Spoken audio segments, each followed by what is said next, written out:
해보기나 했어? 길이 없으면 만들어가. 늦은 나이에 도전하셔도 돼요. 간호사로서의 직무 연관된 다양한 경험들을 꼭 학교 다니실 때 해보셨으면 좋겠어요. 안녕하세요. 희원다움TV의 이희원입니다. 이번 영상은 졸업하면 30대 중반이에요.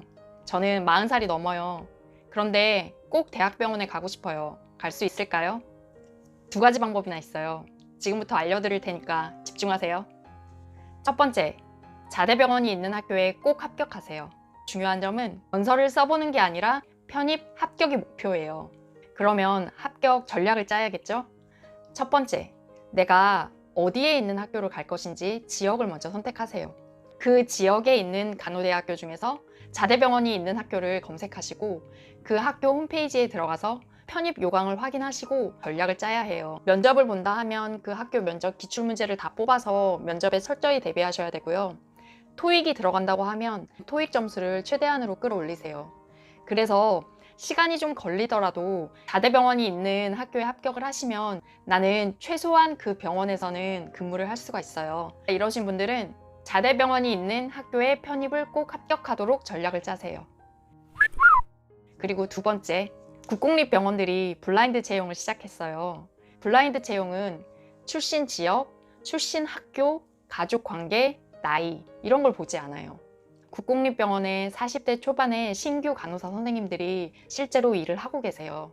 나이가 많아도 블라인드 채용을 이용하시면 지금은 국공립병원 합격하실 수 있으세요. 마침 서울대학교 병원에 사무직 블라인드 채용이 시작돼서 제가 한번 홈페이지에 들어가 봤어요. 블라인드 채용에 합격하기 위해서 어떠한 것들을 준비하셔야 되는지 제가 홈페이지 보면서 알려드릴게요. 기본 사항에는 이름, 휴대전화, 그리고 이메일 이렇게만 기록을 하게 되어 있어요. 그래서 나의 주민등록번호라든지 생년월일을 쓰지 않기 때문에 내 나이가 몇 살인지는 면접관들이 알 수가 없어요. 그리고 학교에 관해서는 학교 이름을 쓰고 졸업 연도를 쓰는 게 아니라 직무 관련 5가지 과목을 기입하라고 나와 있어요. 교과목명, 교과 내용, 취득 학점까지. 그러니까 취득 학점을 가장 높게 받은 5과목을 선택해서 기입하시면 돼요. 그리고 직업 교육 사항으로는 직무와 밀접한 관련이 있는 교육 훈련 과정을 이수한 경우 그 내용을 기입해 주세요 라고 되어 있기 때문에 간호학과랑은 별로 상관이 없는 것 같아요. 그리고 자격 어학사항은 토익이나 탭스 점수를 쓰셔야 돼요. 경험 혹은 경력사항, 이건 최대 5개까지 입력하실 수 있는데 경험이란 동아리, 동호회, 팀 프로젝트, 학술단체, 재능기부, 봉사활동 등 금전적 보수가 없었던 것을 말하고 경력은 고용주와 근로계약을 맺고 금전적 보수를 받은 내용. 그래서 인턴이나 아르바이트에 경력이 있으시면 적어주시면 돼요. 그리고 바로 자기소개서로 넘어가는데 1번 항목은 지원 동기와 입사 후 목표를 자신의 역량과 결부시켜 기술하라고 나와 있고요. 2번 항목은 지원 분야와 관련된 경력과 경험에 대해서 거기에서 했던 나의 역할에 대해서 구체적으로 기술하라고 나와 있어요. 그리고 내가 했던 이 활동들이 병원에 입사 후에 간호사로서 어떠한 도움이 되는지 그거에 대해서 쓰라고 나와 있어요.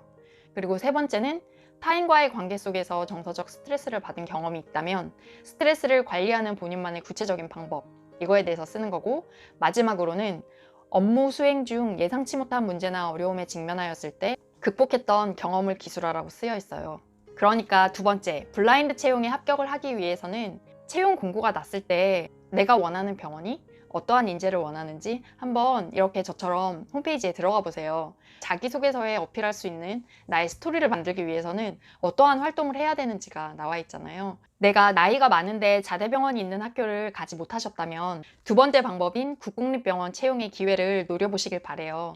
내가 학교 다닐 때는 블라인드 채용이 없었어요. 그래서 저는 무조건 성적을 높이는 데만 치중했고 그래도 인턴십도 했었고 봉사활동도 다 해봤어요. 블라인드 채용을 노리신다면 학교 다니실 때 성적에 너무 목매기보다는 봉사활동, 동아리활동, 그리고 병원 인턴십 이런 다양한 활동들을 꼭 해서 블라인드 채용에 유리한 나의 조건을 만드시고 그 경험을 간호사 직무와 연결돼서 내가 어떻게 잘 활용해서 어필할 수 있는지 그거를 꼭 곰곰이 생각해 보시길 바래요. 늦은 나이에 도전하셔도 돼요. 만약에 첫 번째 방법에 실패하셨다면 학교 다니시는 동안 나의 경험을 잘 쌓으시고 두 번째 방법을 꼭 노려보세요. 여러분들이 원하시는 꿈은 꼭 이루어질 거예요. 그러니까 항상 힘내시고 도전하세요. 그러면 우리 다음 시간에 또 봐요. 안녕. 할 수 있어요.